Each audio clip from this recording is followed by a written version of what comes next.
Good evening. मेरा नाम प्रणय आनंद है और आज के इस सीरीज में मतलब आगे जो आज से पढ़ेंगे वो हम politics in India since independence, ये क्लास 12 की बुक नंबर 2 है पॉलिटिकल साइंस की, जिसमें हम इंडिया के पॉलिटिकल हिस्ट्री के नैरेटिव को समझते हैं कि किस तरह से भारत आज़ाद होने के बाद डिफरेंट चैलेंजेस को फेस करता है और वहाँ से लेकर के आज तक की हमारी क्या जर्नी रही है।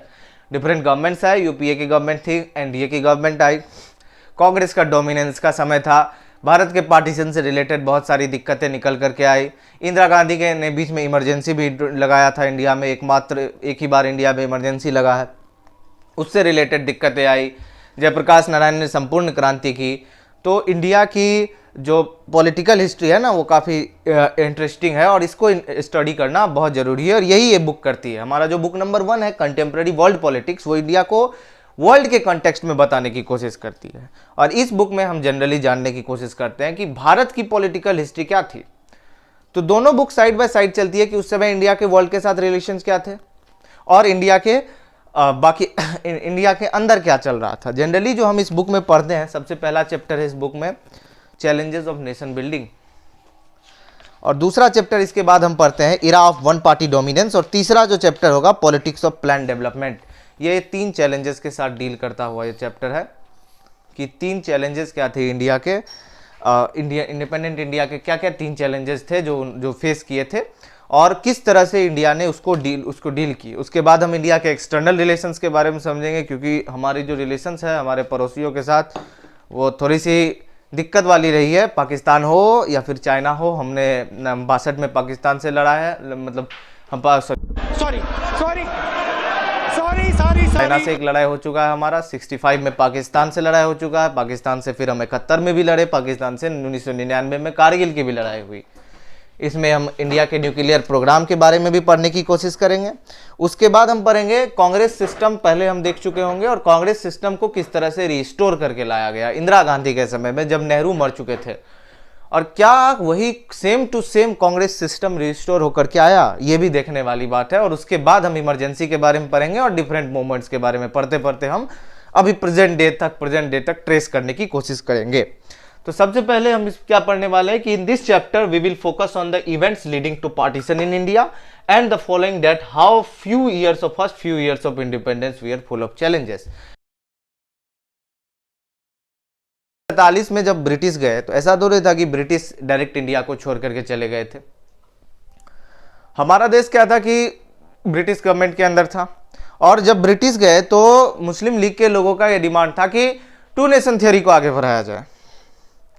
2 नेशन थ्योरी थी, मतलब एक मोहम्मद इकबाल नाम के एक पोएट थे, उन्होंने ही 2 नेशन थ्योरी दिया था। 2 नेशन थ्योरी के मुताबिक उन्होंने बोला कि मुसलमान और हिंदू ये 2 अलग अलग एंटिटी है, दोनों के अपने अपने कल्चर हैं, दोनों के अपने अपने रिलीजन है, तो दोनों एक कंट्री में नहीं रह सकते, क्योंकि इंडिया में हिंदू मेजोरिटी है और हिंदू मेजोरिटी के अंदर मुसलमानों का कल्चर, मुसलमान एक माइनॉरिटी है और वो कहीं ना कहीं खो जाएंगे, इसलिए उनको सेपरेट कंट्री देना चाहिए। इसलिए मुस्लिम लीग ने पूरे के पूरे इंडिपेंडेंस मूवमेंट में एक ही झंडा बुलंद रखा कि पाकिस्तान उनको मिल जाए। माउंटबेटन प्लान में भी पाकिस्तान की बात की गई थी, पार्टीशन की बात की गई थी, और उनका सिर्फ एक ही डिमांड था कि पाकिस्तान मिल जाए, बट इंडियंस चाहते थे कि पार्टीशन ना हो। नेहरू और बाकी जो कांग्रेस के लीडर्स थे वो नहीं चाहते थे कि इंडिया 2 भागों में बटे।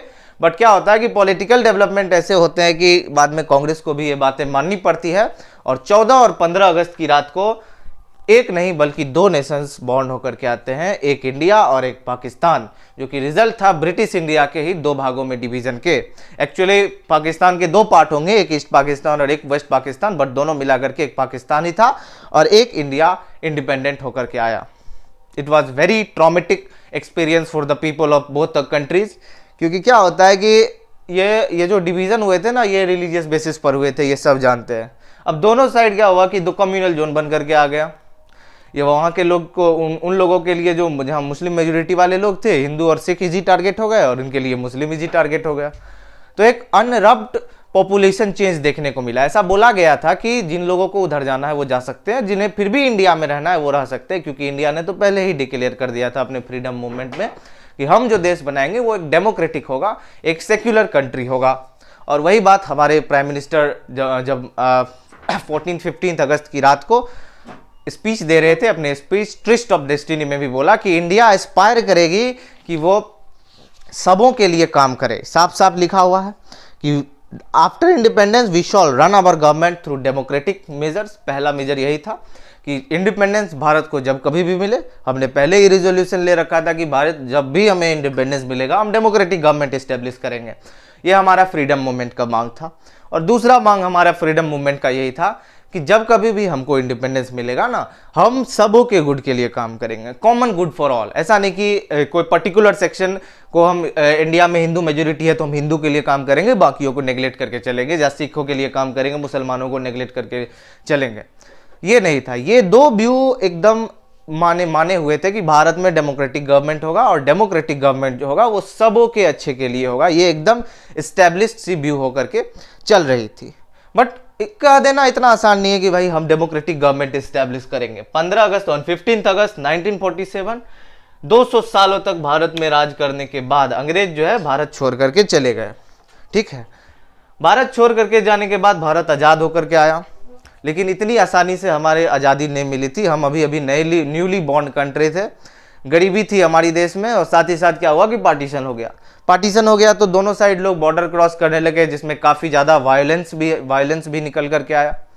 तो इंडिपेंडेंस इंडिया के सामने 3 ब्रॉड चैलेंजेस उस समय थे। सबसे पहला चैलेंज था नेशन बिल्डिंग का। The first challenge was to shape the nation that was united yet accommodative of the diversity. People of different language, culture, religion could not survive together. अच्छा, अलग अलग लैंग्वेजेस के लोग थे, अलग अलग कल्चर के लोग थे। पहला चैलेंज हमारे सामने यही था कि हम अपने कंट्री को एक शेप दें, was to shape a nation। यानी कि भारत क्या था कि भारत बड़ा ही डाइवर्स देश है, काफ़ी लोग रहते हैं, डिफरेंट रिलीजन को मानने वाले लोग रहते हैं, डिफरेंट कल्चर्स को मानने वाले लोग रहते हैं। तो इन सबको यूनाइट करके एक कंट्री बनाना सबसे फॉरमोस्ट चैलेंज था। दूसरी बात यह थी कि जब ब्रिटिशर्स गए तो इंडिया के 2 पार्ट थे। एक हो जाता है ब्रिटिश इंडिया जो डायरेक्ट ब्रिटिश सरकार के अंडर हुआ करती थी, और दूसरी हो जाती है हमारी प्रिंसली स्टेट। प्रिंसली स्टेट क्या था कि डायरेक्ट ब्रिटिश सरकार के अंदर नहीं थी, उस पर पारामाउंटेसी चलती थी ब्रिटिश सरकार की, यानी कि ब्रिटिश सरकार को उन्हें कुछ हद तक रीजनल ऑटोनॉमी दे रखी थी। और जब अंग्रेज जाने लगे देश से तो अंग्रेजों ने बोला कि अंग्रेज सरकार के भारत से जाते ही पारामाउंटेसी खत्म हो जाएगी, जिसे हम लैप्स ऑफ पारामाउंटेसी के नाम से जानते हैं। और लैप्स ऑफ पारामाउंटेसी के वजह से ये जो प्रिंसली स्टेट होंगे ये फ्री होंगे इस बात को जानने के लिए कि वो भारत, या तो वो उन पर डिपेंड करता है कि वो भारत को ज्वाइन करना चाहे भारत को ज्वाइन करे, पाकिस्तान में जाना चाहे पाकिस्तान को ज्वाइन करे, इंडिपेंडेंट रहना चाहे इंडिपेंडेंट रहे। तो एक बार फिर से इंडिया में छोटे छोटे कंट्रीज में पार्टीशन का सवाल उठ करके खड़ा हो गया था इन प्रिंसली स्टेट्स के इशू के बारे में। दूसरी बात, भारत में अलग अलग रिलीजन के 4-5 रिलीजन, बहुत सारे रिलीजन को मानने वाले लोग हैं। कोई हिंदू है, हिंदू मेजोरिटी में थे, फिर मुस्लिम थे 13% के लगभग में, पार्टीशन के बाद भी 13% के लगभग में मुसलमान इंडिया में थे, सिख थे, उसके बाद बुद्धिस्ट थे। तो अलग अलग रिलीजन को मानने वाले लोग थे, अलग अलग कल्चर को मानने वाले लोग थे। साउथ इंडिया, नॉर्थ इंडिया में अलग अलग कल्चर हो जाता है, अलग अलग लैंग्वेजेस में बोलने वाले लोग थे। तो सबसे फोरमोस्ट चैलेंज जो इंडिया के लिए था ना, कि वो इंडिया को एक यूनाइटेड एक नेशन के तौर पर शेप देना। समझ रहे, नेशन के तौर पर शेप देना मतलब एक इंडिया एज ए नेशन के तौर पर इस्टेब्लिश करना सबसे बड़ी बात, सबसे फोरमोस्ट इंपॉर्टेंस का काम था। क्योंकि इंडिया को अभी तक इंडिया में काफ़ी सारी डाइवर्सिटीज़ थी, और बाहर के लोग जितने भी बाहर के स्पेक्टेटर्स थे, ऑब्जर्वर्स, पॉलिटिकल ऑब्जर्वर्स थे, उनका मानना था कि भाई भारत में इतनी ज़्यादा डाइवर्सिटी है कि भारत एक नेशन बन करके रह ही नहीं पाएगा। ओवर द टाइम जो है ना भारत टूट जाएगा। क्योंकि क्या होता है कि डाइवर्सिटीज़ होने से क्या होता है कि डिफरेंट लोगों की डिफरेंट मांग होती है, जिससे लड़ाइयों के चांसेस, कन्फ्लिक्ट के चांसेस बन करके आते हैं। बट ऐसा हुआ नहीं, हम देखे होंगे। और इस पूरे के पूरे चैप्टर में हम इसी चैलेंज की बात करेंगे कि किस तरह से इंडिया ने नेशन बिल्डिंग पर काम किया था, और इसलिए इस चैप्टर का ही नाम है चैलेंजेस टू नेशन बिल्डिंग। दूसरा जो चैलेंज हमारे सामने था वो था the second challenge was to establish the democracy. दूसरा चैलेंज था डेमोक्रेसी एस्टेब्लिश करना। अब भारत की कॉन्स्टिट्यूशन कब बन के तैयार हो गई? तो 26 नवंबर 1949 को भारत की कॉन्स्टिट्यूशन बन के तैयार हो गई। 26 जनवरी 1950 को भारत ने एक डेमोक्रेटिक कॉन्स्टिट्यूशन को अडॉप्ट कर लिया, और इसी के साथ भारत एक democratic, sovereign, socialist, secular nation बन करके आ गया। बट क्या डेमोक्रेटिक कॉन्स्टिट्यूशन को अपना लेना डेमोक्रेसी को इस्टेब्लिश करने के लिए काफी था? या फिर क्या हमने सिर्फ अगर डेमोक्रेटिक कॉन्स्टिट्यूशन हमने बोल दिया कि भाई डेमोक्रेटिक कॉन्स्टिट्यूशन हमने अपना लिया तो हम डेमोक्रेटिक हो गए? ऐसा नहीं था, क्योंकि बहुत सारे देशों में हम देख सकते हैं, जैसे कि बांग्लादेश में ही, बांग्लादेश 1971 में बांग्लादेश ईस्ट पाकिस्तान से आज़ाद होकर के आया, उन्होंने भी डेमोक्रेटिक कॉन्स्टिट्यूशन को अपनाया था। बट इवेंचुअली प्रॉब्लम क्या हो जाती है कि कुछ दिनों बाद वहाँ पर क्या होता है कि वहाँ के जो मतलब शेख मुजीबुर रहमान वहाँ के लीडर थे, उन्होंने क्या किया कि कॉन्स्टिट्यूशन को सबवर्ट कर दिया, चेंज ला दी कॉन्स्टिट्यूशन में, और वन पार्टी सिस्टम वहाँ इस्टेब्लिश किया और खुद की गवर्नमेंट आ गई। उसके बाद वहाँ पर डिक्टेटरशिप चलते ही रहती है। बहुत दिनों बाद वहाँ पर लंबे संघर्ष के बाद वापस जाकर के डेमोक्रेसी आती है। तो डेमोक्रेटिक कॉन्स्टिट्यूशन का मना देना मतलब एडॉप्ट कर लेने का मतलब ये नहीं हुआ कि हम डेमोक्रेटिक हो गए। उसके लिए जरूरी है कि डेमोक्रेटिक प्रैक्टिसेस को इनकलकेट करके लाना। मैक्सिको वाला एग्जाम्पल भी है, जहां पर डेमोक्रेसी तो थी, इलेक्शंस भी होते थे, अपोजिशन पार्टी भी थी। मैक्सिको की पार्टी थी जिसका नाम था पीआरआई पार्टी के जो लीडर थे ये इलेक्शन भी लड़ते थे, यहाँ पर अपोजिशन भी हुआ करती थी, बट ये इलेक्शन फ्री एंड फेयर नहीं हुआ करता था, क्योंकि यहाँ पर रिगिंग हो जाती थी इलेक्शन में, मेल प्रैक्टिसेस का यूज होता था इलेक्शन को जीतने के लिए।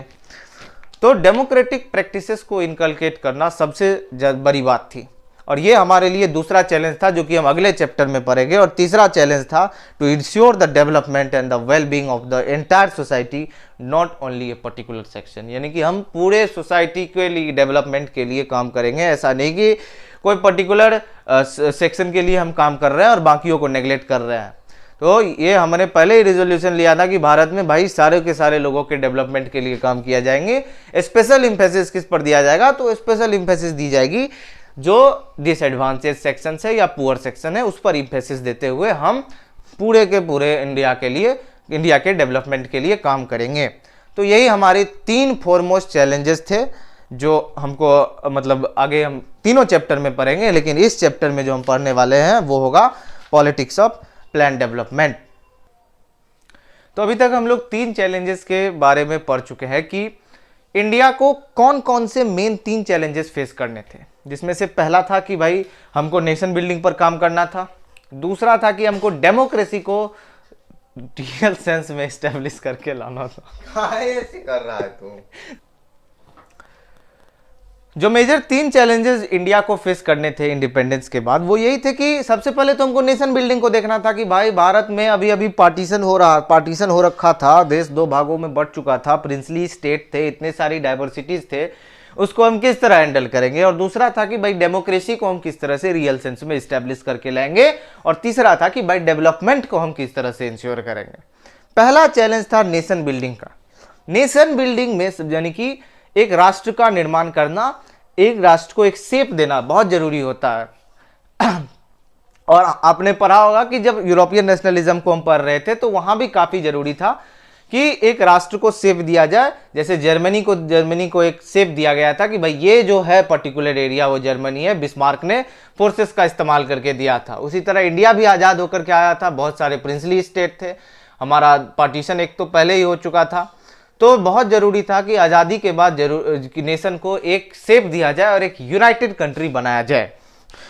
हम पहले पढ़ चुके हैं कि ब्रिटिश इंडिया ने 2 नेशन थ्योरी के प्लान को मान लिया था और 14-15 अगस्त की रात को एक नहीं बल्कि 2 कंट्री बन करके आए। और ये 2 कंट्री था जो पार्टीशन का असर हुआ। भारत 14 और 15 अगस्त 1947 को not 1 but 2 nation came into existence. एक थे इंडिया और Pakistan, and this was a result of partition of the division of the British India, जो कि एक पूरा का पूरा ब्रिटिश इंडिया था। वो 2 नेशन थ्योरी के प्लान के मुताबिक जब ब्रिटिश सरकार ने उसे अनुमति दे दी तो वो 2 भागों में बंटता है, एक इंडिया हो जाता है और दूसरा पार्ट जो बन के आता है पाकिस्तान आ जाता है, जैसा कि डिमांड था कि मुस्लिमों के लिए एक अलग देश दे दिया जाए।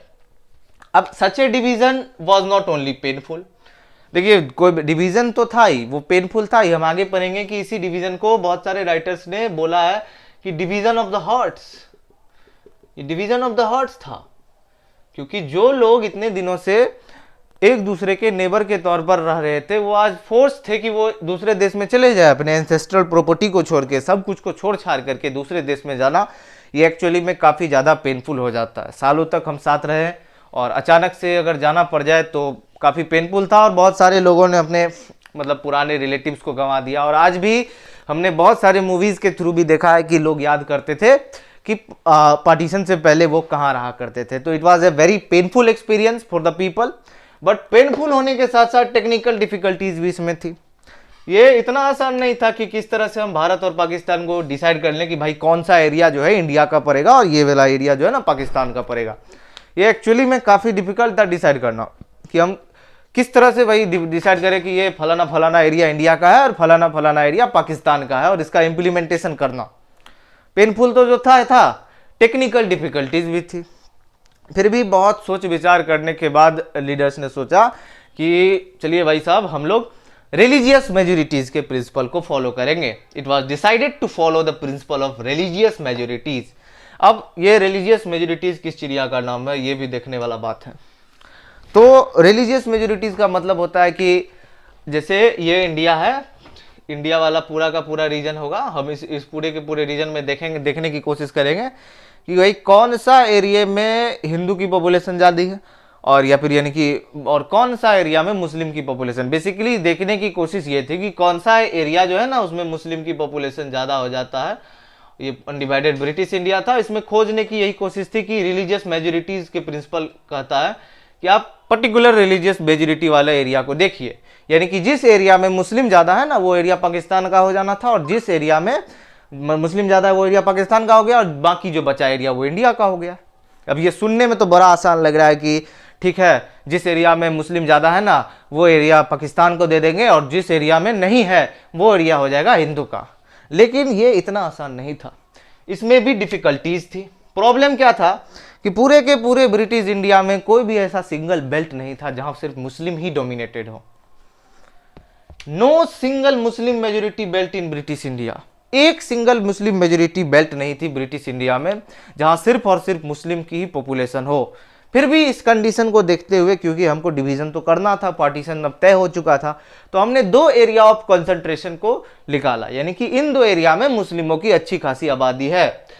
To areas of the concentration, एक वेस्ट में और एक ईस्ट में मतलब डिसाइड किया गया। यानी कि ये वाला जो एरिया है यहाँ पर, ये वाला एरिया जो कि आज का बांग्लादेश है उस समय का ईस्ट पाकिस्तान बना था, और ये वाला जो एरिया है ये वेस्ट पाकिस्तान का बना था। अब इन दोनों एरिया में मुस्लिम मेजोरिटी है, पर दिक्कत क्या था कि भारत जैसे बड़ा देश बीच में आ रहा था, vast expanse of Indian territory बीच में आ रही थी, और कोई ऐसा तरीका नहीं था कि हम इस दोनों को जोड़ पाए। तो बहुत सारे डिस्कशंस एंड डिबेट के बाद ये डिसाइड किया गया कि ठीक है जो नया पाकिस्तान बन के आएगा उसमें एक नहीं दो टेरिटरी होगी। ये वाला पार्ट हो जाएगा वेस्ट पाकिस्तान का और ये वाला पार्ट हो जाएगा हमारा ईस्ट पाकिस्तान का, क्योंकि दोनों एरियाज में मुस्लिम कंसंट्रेशन है। ये डिवाइड करके आया, और इसीलिए यहाँ जो हमारा बंगाल वाला पार्ट है ना, ये एक्चुअली में बंगाल का दो भाग हुआ। एक बंगाल ईस्ट पाकिस्तान के पास चले गया, और अगर देखा जाए तो ये वाला पार्ट जो है ना ये ईस्ट बंगाल का पार्ट था और वेस्ट बंगाल का पार्ट आज इंडिया में रह गया। इसीलिए वेस्ट बंगाल ईस्ट में होने के बावजूद वेस्ट बंगाल के नाम से जाना जाता है। बाकी पार्ट इधर चले गया था, और इधर पंजाब का डिवीजन हो जाता है। पंजाब का बहुत सारा पार्ट जो है ना वेस्टर्न पंजाब का वो चले जाते हैं उसमें। ये तो हमने रिलीजियस मेजोरिटीज के प्रिंसिपल को फॉलो किया, उसमें दिक्कतें आई। सबसे पहला दिक्कत यही था कि एक भी सिंगल मुस्लिम मेजोरिटी बेल्ट का एरिया था नहीं, फिर भी दो कंसंट्रेशन के एरिया को डिस्कवर किए गए।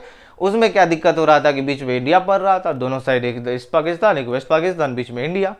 इसका कोई सोल्यूशन नहीं निकला, तो यही बाद में डिसाइड किया गया कि ठीक है पाकिस्तान को दो टेरिटरी दी जाएगी, एक होगा ईस्ट पाकिस्तान का टेरिटरी और एक होगा वेस्ट पाकिस्तान का टेरिटरी। डिफिकल्टी नंबर 2 क्या था कि सारे मुस्लिम मेजोरिटी बेल्ट पाकिस्तान से जुड़ना नहीं चाहते थे। सारा मुस्लिम मेजोरिटी बेल्ट पाकिस्तान से जुड़ना नहीं चाहता था। Not all the Muslim majority area wanted to join Pakistan. इसमें एक एरिया आ जाता है, not all the Muslim majority area wanted to join Pakistan. North West Frontier Province, NWFP जिसको कहते हैं, नॉर्थ वेस्ट फ्रंटियर प्रोविंस।